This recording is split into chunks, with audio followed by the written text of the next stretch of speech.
Capital ఎక్స్పెండిచర్లో సరే వాళ్ళు చూపించిన లెక్క ప్రకారమే 54,000 కోట్లు గత 10 ఏళ్లలో క్యాపిటల్ ఎక్స్పెండిచర్ చేసినట్టుగా చూపించారు. కానీ తెలంగాణ రాష్ట్ర ప్రభుత్వం వచ్చిన తర్వాత గత 9 ఏళ్లలో 3,36,916 కోట్ల రూపాయల క్యాపిటల్ ఎక్స్పెండిచర్ జరిగింది. కానీ దీన్ని చూపించే ప్రయత్నం చేయరు. అంటే ఇలా ఎంత క్యాపిటల్ ఎక్స్పెండిచర్ జరిగింది, ఎటుపోయింది డబ్బంతా కూడా అంటే రేపు రాష్ట్ర అవసరాల కోసం, రేపటి భవిష్యత్ తరాల కోసం మేము ఆస్తుల కల్పన చేసేటువంటి ప్రయత్నం చేసినాం. కానీ వాళ్ళ దాంట్లో మరి ఇంత పెద్ద ఎత్తున క్యాపిటల్ ఎక్స్పెండిచర్ జరిగింది అని ఆ నివేదికలో చూపెట్టకుండా ఒక పక్షపాతమైనటువంటి నివేదికను చూపెట్టే ప్రయత్నం చేసినారు. ఈ పేపర్ కూడా కావాలంటే మీ ద్వారా వారికి పంపిస్తాను అధ్యక్ష. అదేవిధంగా అధ్యక్ష, SOTR రాష్ట్ర ప్రభుత్వ సొంత ఆదాయ వనరుల అభివృద్ధిలో ఇవాళ దేశానికే తలమానికంగా తెలంగాణ రాష్ట్రాన్ని నిలిపినాం అధ్యక్ష. ఇవాళ దక్షిణ భారతదేశంలో 15.6% వృద్ధి రేటులో తెలంగాణలో స్వంత ఆదాయ వనరుల వృద్ధిలో ఈ దేశంలో తెలంగాణ నంబర్ 1 స్థానంలో నిలిపిన దాన్ని ఎక్కడ ఇందులో చూపించేటువంటి ప్రయత్నం చేయలేదు అధ్యక్ష. అధ్యక్ష, నా దగ్గర 2015-16 నుంచి 2020-21 వరకు SOTRలో రాష్ట్రాల ఆదాయాల వృద్ధిని మరి CAG రిపోర్ట్ అధ్యక్ష, ఇది CAG ఇచ్చినటువంటి రిపోర్ట్ ప్రకారంగా 11.5%తో 2020-21 నాటికి తెలంగాణ మరి మేజర్ స్టేట్స్లో ప్రథమ స్థానంలో ఉన్నటువంటి పేపర్ కూడా మీ ద్వారా వారికి పంపిస్తాం అధ్యక్ష. అంటే మన ఆదాయం ఎట్లా పెరిగింది, మన ఆస్తుల కల్పన ఎట్లా పెరిగింది, మన క్యాపిటల్ ఎక్స్పెండిచర్ ఎట్లా చేసినాము అవేవి చూయించకుండా కన్వీనియంట్గా ఒక మిస్లీడ్ చేసేటువంటి ప్రయత్నం ఈరోజు ప్రభుత్వం చేస్తూ ఉంది అధ్యక్ష.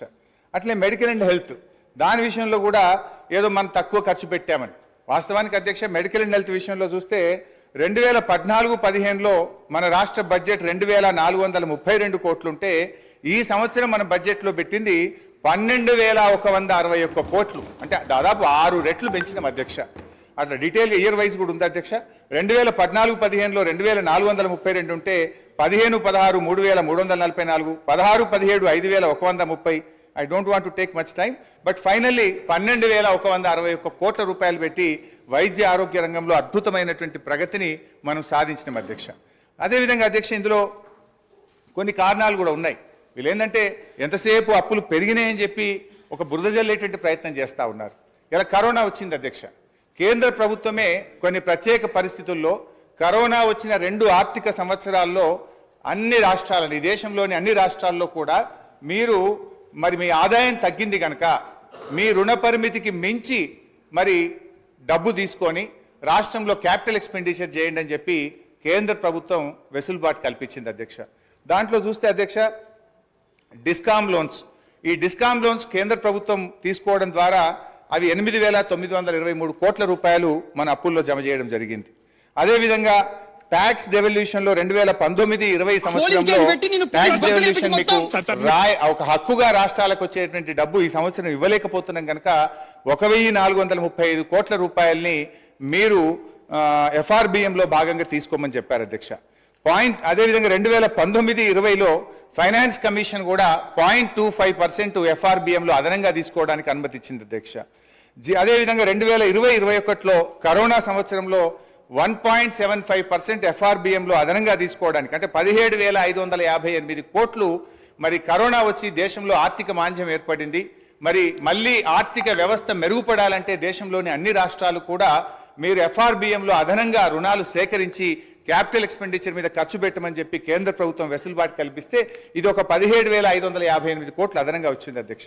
అదేవిధంగా అడిషనల్ లోన్స్ ఆన్ 1%, ఇది 2021-22లో కూడా కరోనా సందర్భంగా మరో 10,784 కోట్లు. మొత్తంగా కేంద్ర ప్రభుత్వమే రాష్ట్రాలను కరోనా సందర్భంగా కానీ, ట్యాక్స్ డెవల్యూషన్లో భాగంగా కానీ, ఫైనాన్స్ కమిషన్ కానీ, డిస్కామ్ల ఉదయ్ లోన్స్ కానీ ఒక 41,159 కోట్ల రూపాయలు కేంద్ర ప్రభుత్వ నిర్ణయాల వల్ల ఇది రాష్ట్రాల మీద అదనంగా వచ్చినటువంటి భారంగా మనం చెప్తా ఉన్నాం అధ్యక్ష. అధ్యక్ష, ఇలా మేము మా హయాంలో జాగ్రత్తగా చేసినాం. ఒకవైపు కరోనా, మరొక వైపు కేంద్ర ప్రభుత్వం యొక్క వివక్ష. ఈ రెండిటి మధ్య కూడా మేము ఎక్కడ కూడా రాష్ట్రంలో సంక్షేమ కార్యక్రమాలు కానీ, అభివృద్ధి కార్యక్రమాలు కానీ ఎక్కడ కూడా ఆగకుండా మేము ముందుకు పోయినటువంటి పరిస్థితి. ఒకవైపు కేంద్ర ప్రభుత్వం నుంచి అధ్యక్ష మన రాష్ట్రానికి హక్కుగా రావాల్సినటువంటి డబ్బులు ఇవ్వకుండా కేంద్రం వివక్ష చూపుతూ వచ్చింది. మేము అసెంబ్లీలో ఇక్కడ పోరాడినాం, కేంద్రంలో మా ఎంపీలు పోరాడినారు. కానీ ఇదే కాంగ్రెస్ పార్టీ నాయకులు కానీ ఢిల్లీలో ఏ రోజు కూడా ఈ రాష్ట్రానికి రావాల్సిన హక్కుల గురించి నిధుల గురించి మాట్లాడినటువంటి పరిస్థితి లేదు అధ్యక్ష. అధ్యక్ష, ఈరోజు 1,00,000 కోట్ల రూపాయలు పైగా, ఉదాహరణకు అధ్యక్ష, ఈరోజు ముఖ్యంగా 15th ఫైనాన్స్ కమిషన్ నుంచి మన రాష్ట్రానికి రావాల్సిన 894 కోట్లు ఇవ్వలేదు అధ్యక్ష. 14th ఫైనాన్స్ కమిషన్ నుంచి 817 కోట్లు, 15వ ఆర్థిక సంఘం నుంచి మనకు, ఇది దేశంలో మొదటిసారి జరిగింది అధ్యక్ష. ఆర్థిక సంఘం ఎప్పుడైనా ఒక రిపోర్ట్ ఇస్తే దాన్ని తూచా తప్పకుండా గత ప్రభుత్వాలు అమలు చేస్తే, ప్రస్తుతం కేంద్రంలో అధికారంలో ఉన్నటువంటి మరి బీజేపీ ప్రభుత్వం 15th ఫైనాన్స్ కమిషన్ 5,374 కోట్ల రూపాయలు సెక్టర్ స్పెసిఫిక్ గా, స్టేట్ స్పెసిఫిక్ గా మన రాష్ట్రానికి ఇవ్వమంటే ఈ డబ్బు ఇవ్వకుండా ఈరోజు కేంద్ర ప్రభుత్వం మన రాష్ట్రానికి అన్యాయం చేసింది అధ్యక్ష. పన్నుల్లో నిజంగా 41% వాటా ఇస్తామని చెప్పారు.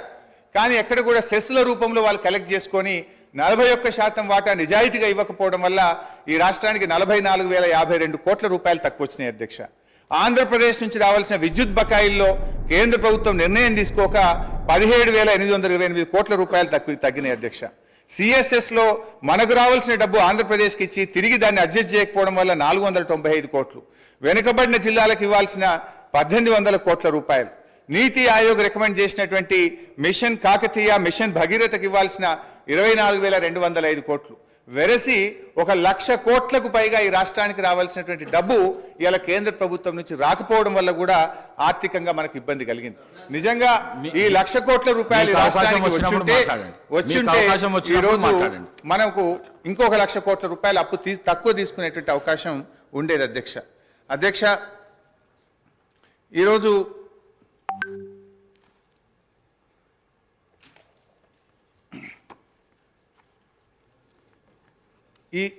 ఈ బుక్లో కూడా అధ్యక్ష మీరు చూసినట్టయితే రెండు మూడు రకాలుగా మీరు ఇందులో చూస్తే అధ్యక్ష, అసలు వీళ్ళే స్పష్టంగా రాసిండ్రు. ప్రభుత్వ హామీతో ఎస్పీవీ ద్వారా సేకరించి ఎస్పీవీలు చెల్లించే రుణాలు, అంటే స్పెషల్ పర్పస్ వెహికల్ ద్వారా సేకరించిండ్రు, వాళ్ళే రుణాలు చెల్లిస్తారు, రాష్ట్ర ప్రభుత్వ ఖజానా మీద భారం ఉండదు అని చెప్పి కూడా దాన్ని కూడా ఈరోజు రాష్ట్ర అప్పులుగా చూపించేటువంటి ప్రయత్నం. ఇందులో పేజ్ 24లో కూడా ప్రభుత్వం చెల్లించని మరియు ప్రభుత్వం హామీ లేని రుణాలు 59,414 కోట్ల రూపాయలని మీరే రాశారు స్పష్టంగా.